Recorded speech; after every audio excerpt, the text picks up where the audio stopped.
shkatruar dhe vështirë që do me thënë Izraelit jetë në gjendje të shkatroj komplet Iranin dhe qëllimi i Izraelit, këtu në Rusi të paktën e lexojnë kështu, është jo vetëm demontimi i programit bërthamor të Iranit, shkatrimi i tij, por edhe ndrimi i regjimit të Ayatollahëve që është optimal për Izraelin. Pra, do me thënë shkatrimi i këtij regjimi. Pra, qëllimi i vrasjeve politike dhe të shkencëtarëve nuk është vetëm do me thënë zbërthimi i programit bërthamor dhe shkatrimi i programit bërthamor. Megjithatë kjo mund t'japi edhe efekt të kundërt, sepse në vendet autokratike, le të themi, kur ka konflikte të kësaj natyre, popullsia mund të ndërlidhet edhe më shumë me liderin.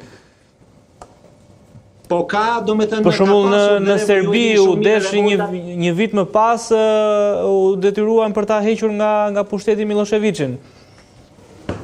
Po, të paktën në Iran ju e dini vetë që ka pasur revolta nga rinia dhe sistemi teknokratik i Ayatollahut dhe rinia ndoshta e mendojnë ndryshe zhvillimin e vendit në të ardhmen. Sigurisht që për momentin ajo krijon një farë uniteti. Edhe mund të jetë ana tjetër e medaljes që edhe në Izrael, kur lufta do të zgjasë dhe humbjet dhe goditjet e Tel Avivit do të intensifikohen dhe Tel Avivi do të ngjajë gjithmonë më shumë me sektor Gaza, atëherë edhe në Izrael do të krijojnë probleme për Netanyahu si kryeministër. Dhe kjo është ana tjetër e medaljes, kuptohet. Por megjithatë në Rusi mendojnë që ky konflikt do të ndalohet së shpejti me ndihmën e Shtetit Bashkuar të Amerikës, por edhe me kontributin ndërmjetës të Rusisë. Nga ana tjetër, duhet të shprehur dhe kjo që kush është fituesi i këtij konflikti.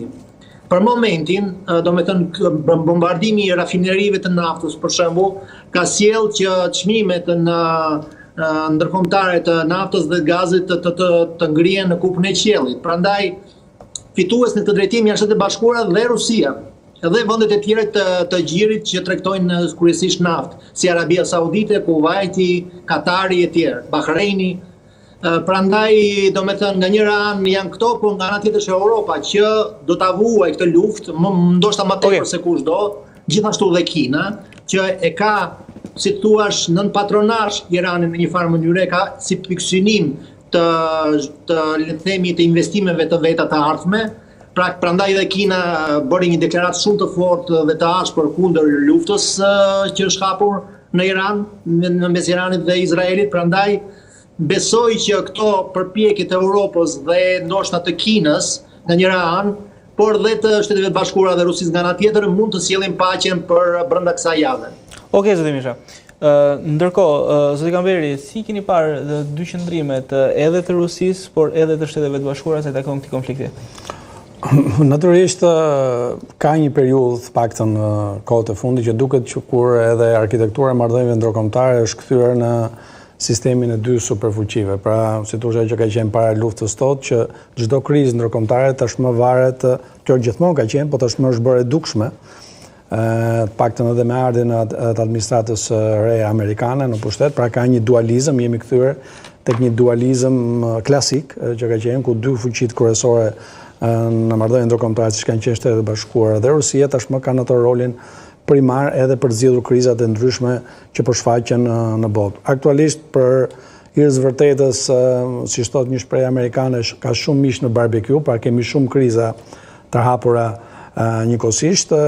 Përse përket këtij konfliktit të Izraelit me Iranin, qëndrimet janë të ndryshme, në një farë kuptimi të paktën midis Rusisë dhe Shteteve të Bashkuara, sepse edhe marrëdhëniet janë të ndryshme, pra Shtetet e Bashkuara me Iranin ka një marrëdhënie krejtësisht tjetër dhe Rusia ka një marrëdhënie krejtësisht tjetër që u përmend edhe nga parafolci gjatë bisedës së tij. Ajo çfarë do duket disi risi, nëse do të kemi një ndërmjetësim të Rusisë, kuptohet bashkë me Shtetet e Bashkuara të Amerikës. Për të një zgjidhje këtij. Për vërtetës Rusia ka një marrëdhënie shumë të mirë dhe me Izraelin. Një marrëdhënie të hershme edhe për shkak komuniteteve hebreje në Rusi edhe vadjar, dhe mund të jetë ndoshta Rusia një aktor që mund ta ndërmjetësojë edhe për shkak të marrëdhënieve që ka krijuar me Iranin pas sulmit në Ukrainë. Ne do të kemi një pjesë e madhe e dronëve dhe raketave që u përdorën për shkak të embargos ishin të marra nga Irani, por ajo çfarë unë do të theksoja është fakti që gjithmonë konfliktet nisin, nga njëherë nisin edhe për një shkak i cili shpesh nuk duket ose duket shumë i vagullt, por shumë e vështirë pastaj koha që marrin ato konflikte